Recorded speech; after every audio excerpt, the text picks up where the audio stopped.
In today's video, I'm going to teach you how to print a selection in Google Sheets. Whether you're ready to share specific data with a colleague or compile information for a meeting, printing a selected range from Google Sheets can be a helpful skill to master. So, let's dive in and go through the steps one by one to ensure that you can print exactly what you need. First off, you'll want to open your Google Sheet. Make sure it's the one containing the data set you need.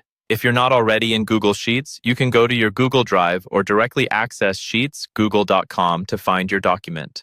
Once you're in, navigate to the worksheet or file that contains the range of cells you plan to print. Next, it's time to highlight the cells you intend to print. Click and drag your mouse over the range of cells. The area you select will be the only part of the sheet that gets printed, so make sure you've got everything you need covered.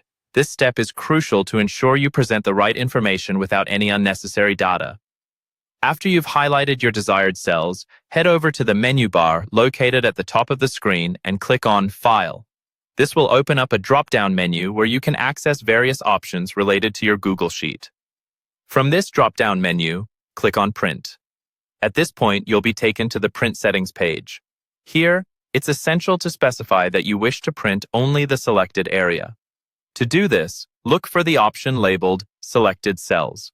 Select this option to inform Google Sheets that you're focusing solely on the highlighted range. With the specific range decided, we're now ready for the next part. Now, click on Next to proceed with finalizing the print setup.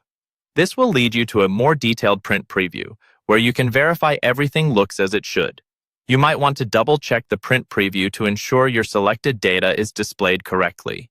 It's better to catch any mistakes here before using up any paper.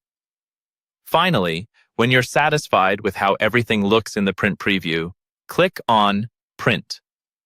This will trigger your printer settings, and you can choose your printer, set the number of copies, and make any last-minute adjustments to the printing preferences. Once you're certain everything is in place, go ahead and confirm the print command. And just like that, you've managed to print a specific selection from Google Sheets. By following these steps, you can efficiently share or archive the precise data you need, leaving out any irrelevant information. Thanks for watching, and I hope this tutorial has empowered you to take control of your data presentations in Google Sheets.